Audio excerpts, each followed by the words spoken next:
So I'm the founder of Sprouter.com, which is an online Q&A for startup founders. So the past several years, I've been jumping around from startup ecosystems around the world, everywhere from Sydney to Paris to London to Toronto, San Francisco, New York, you name it, I've spent copious amounts of time there. And so what I wanted to talk to you today was about doing your first startup. A lot of people have been sharing ideas about how to build a startup ecosystem, and I think a lot of it should be focused on what an entrepreneur actually needs.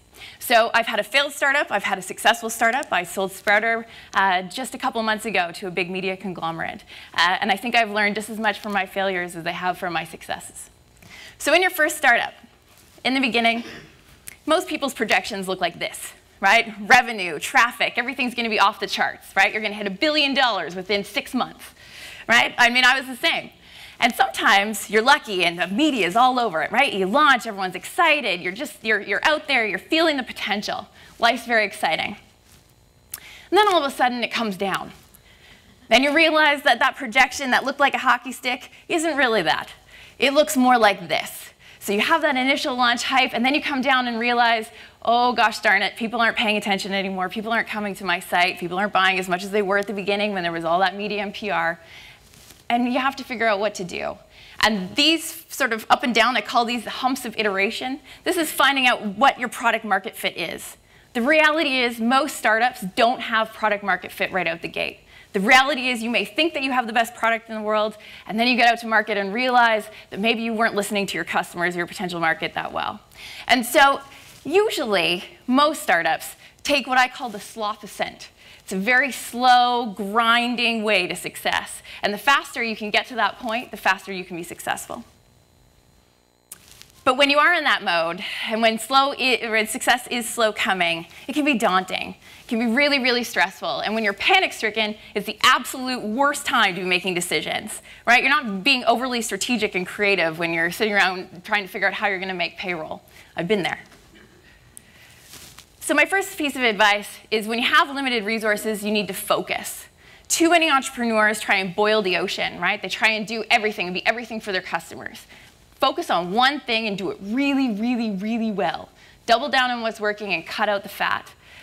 Dave McClure's not here, but Brad mentioned him earlier. He, has a great piece of advice about feature killing, right? Is sort of finding that minimum viable product. Hopefully, a lot of you here have read The Lean Startup. If you haven't, I encourage you to find it. It's by Eric Ries. It's a great, great book. It really gets you to focus on that product development cycle and focusing on just the minimum viable product. What are those minimum feature set that you can go to market and iterate off of? Really, really, really great book. Second of all, fall in love with the problem, not the solution. So I'm guilty of this. I fell in love with Sprouter. I loved it. I thought it was just the sexiest product alive. And the idea of changing it made me nauseous, right? That's my product. That's my baby. I built this, right? Instead of falling in love with the problem that I was solving and trying to figure out the best way to solve that, right? I was trying to solve entrepreneurs needing to find advice. And rather than focusing on that, I got caught up in the what if it did this and all these bells and whistles about what we could build. Don't let yourself fall prey to that, because it's very, very easy to get caught up in the benefits and the features of your product and forget about that core problem that you're trying to solve. So I learned this the hard way. Measuring is everything. And there's a weird, mystical thing about measuring. If you measure something, you actually can invoke change in it. If you don't measure something, you're typically not paying attention to it. So create a dashboard. Set goals for your business. Every CEO should have a dashboard, and you should know these types of numbers that I'm about to go through off the top of your head at any point, especially if you're ever going to look for investment. Set goals, measure, test. When things aren't going well, try something different. And so the 6 pieces of a dashboard, which I have shamelessly stolen from a venture firm in Silicon Valley, creating recurring revenue. This is actually a great point I wanted to bring up too, and I'm not sure how many of you have subscription-based businesses, but anytime that you can build a business and a pricing model where you can have recurring revenue, right? Revenue coming in on a regular basis over time, do it. It's the exceptional business model. And you should always know your cash flow. Seems like a logical thing, but you wouldn't believe how many entrepreneurs I see that don't understand how much money is coming in and out. You need to know that as a founder. That's your responsibility. Your customer pipeline, who are you targeting? What's that funnel? should be looking at your business as a funnel and how are you filling that funnel, right? Whether it's media, whether it's outreach, whether it's hands-on BD, you need to be focused on creating new customers and knowing where they are in that pipeline. The reality is most sales cycles don't happen overnight. It takes time. You need to know how much time you have over that cash in the bank period. It's very, very important. It's something critical that a lot of people who are focused on products sometimes miss. Churn, how many of your customers are coming in and leaving? You need to know about that and figure out what the problem is. If you're getting customers in the door, think about how hard you work for each single customer. And if you lose them, what the hell's happening? You can't afford to do that, right? You need to find your customers and work on retention and retaining them and making sure that you understand what's happening with your current customers. Customer acquisition cost. This is a big thing that you're going to be asked in front of investors. First time I was asked what the cost of acquisition was for a customer, I stared very blankly at my investor. No idea. So it turns out that doing sales and running a business is not free. And acquiring a customer, going out, even if it's just Facebook ads, or maybe you have somebody who's working the phones, that's a cost. And if it's costing you, let's say $100 a day to try and do outreach, and you're only onboarding one customer, and your customer's only giving you $50, holy shit, you have a really big problem, right? You need to know what that customer acquisition costs and try and focus on bringing that down and doing it in the cheapest way possible. And customer lifetime value is how much does each customer on average bring back for you, right? If your customers are only lasting for 6 months, you can start to calculate how much money they're driving for your business. Running a successful business means being successful at math. And if you're not very good at math, figure it out. So iteration, not ideation. This is a big one. I see a lot of entrepreneurs who try something, and when they hit that first sort of path of resistance, they back off. Right? They try something and it's not working, and then they start spinning over, well, maybe I'll do this. Well, Jesus, try and fix what you're working on, right? There's a difference between fixing your product to that problem that you've dedicated yourself to solving, than coming up with the next big thing and the next big idea.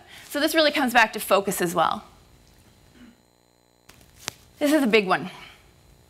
I don't think a lot of people pay attention to how much of an effect their ego is having on their startup. At any stage in your business, your ego is impacting how you engage with your employees, how you engage with your market, the decisions that you make. But most importantly, it tends to block people from finding product market fit. So what I mean by that is that whole sense that when your customer says, I don't get it, you get angry like, well, fuck, obviously you don't get it, you're not worth my time, right? How many times have people asked you to explain your product? If you tell somebody what you're doing and they say, oh, so can you give me an example? That should be warning bells. That should be you realizing, holy shit, I have not nailed my market. This is not good, right? You need to look at what you're creating and make sure that your ego isn't getting away to listening to feedback. The reality is customer development and developing your product is a very, very painful process. And if it doesn't hurt, you're doing it wrong. Because it sucks to hear criticism. It sucks to hear how your product sucks. But you need to hear it. So the faster you can get past your ego and start iterating on your product and really, really listening to what people are saying, the faster you'll find success. Startups fail from not having paying customers, not lacking features. Unfortunately, there's a really big trend, especially on the web where I exist, of free. Right? This idea that we should be able to extract value from services, participate in networks without paying anything. I think it's a terrible, terrible travesty of the startup industry, but we're also perpetuating it as founders because we want to give away things of value for free. I've done it. Sprouter's still free, by the way. You can still go and access people, get advice online for free because I was too afraid to charge. That nearly cost me my business. We almost went out of business because I was building a company without a revenue stream. Yeah, it sounds asinine, so don't make the same mistakes, right? If you're providing value, you charge for it. A customer is not a user. A user can use your things for free, but if they're not paying, they're not customers. So if you have 100,000 users that are using your site and you have no one paying you, you do not have a business. You have a very expensive hobby. So you are the first salesperson. I learned this one the hard way too. I am not a salesperson. And I used to hide behind that phrase a lot. I used to tell people, oh yeah, I'm not a salesperson. I'm not a salesperson. Bullshit. You're a founder. You're running a company. You are the first salesperson. You are the person that needs to sell that vision. You need to sell that vision internally for anyone to come on board and actually work for you and believe that this company is going to do something. You are a salesperson when you're selling to your investors, right? Even if you're just going to the bank to get a loan, you need to sell people that you have a great idea, that you can execute against it, and that you have all the confidence in the world to move forward. That's a salesperson. And most importantly, when you don't have any money, you need to be the one selling your product. So if you think that you're not a salesperson, I know a lot of entrepreneurs like say, oh, I'm a product person. I just like to build things. Yeah, that's cute. If you build something and no one uses it, what was the point? So one of the big things I learned when I was out there doing sales for the first time is that maybe is absolutely the worst word in the world. Maybe is that awkward position between yes and no that keeps you hanging on. I would go on like 7 sales calls to the same client, and every time they'd sort of dawdle. Push for no. Maybe is just a nice way of letting you down. So push for no. It's better that they say no now than waste your time for the next 6 months. You're poor, you're a startup founder, you don't have time to piss around with somebody who's telling you maybe. Get a yes, get a no, don't accept maybe. I'm telling you that's the best piece of advice you're gonna get in the next 6 months. So it's not just who you know, but how you use them. This sounds a little awkward, and I don't know how to phrase it any better, but it is true. You need to use your network, right? Even, I mean, look around. Everyone look around in this audience right now. This is your startup community. This is your network. When you're meeting people today, ask them, what can I do for you? Such a simple thing, but if you all walked around and talked to each other and said, so what's the biggest thing I could do to help you right now? Imagine. Right? We all need something. Maybe you need an intro to that client that works on the other side of town. Maybe you need help with your financials. Maybe you need intros into the States. Whatever it is, make an ask. Don't be afraid to ask people for help, and look around and figure out how the people you know can help you. And even as just making introductions to other people, you need to expand your network. That old saying, that old adage is true. It is who you know. I mean, a little bit it's about what you know, but it really is who you know. So take advantage of your network. Hiring for resourcefulness. So this is one of the biggest things that I hire for now. For a long time, I used to put a lot of weight on people who are well-educated, people who came with a high degree of pedigree. And I realized that the only thing that really matters when I'm hiring is resourcefulness. Because especially in a startup in those early days where you need people to wear a lot of hats, you need people who are able to sort of think on their feet, come up with creative solutions, and when they don't know how to do something, they figure it out. That's all you need, right? People who can have the capacity to think for themselves and who can actually react to situations and don't need you to handhold them. Because in the early days of a startup, you don't have time to be handholding and coaching everybody, right? There's already too many jobs being done by too few people. So make sure the people you're hiring you believe are incredibly resourceful and are going to work hard and be just as passionate as you are. One other note on hiring is that as much as we all like to think that we can hire people based on equity and just give them percentages in the company, the reality is most people can't do that. Most people need to pay their bills. They like to eat. They like to have houses. So keep that in mind and make sure that your projections are realistic, and when you are looking at hiring people, you're thinking about what's fair. I'm not saying that you need to go out and spend $250,000 on your first couple hires, but understand that people need to live, and if people are scrounging and trying to survive while they're working for you, they're not going to be as committed, and they're probably going to leave you, and you don't want to invest that kind of money into training people, right? You need to hustle. This may be seemingly straightforward, and it is, but it's worth mentioning. You don't get into startups because you're looking to work for yourself. I hear a lot of people say that to me, by the way. They're like, oh yeah, I just couldn't work for anybody. Oh, well, good reason.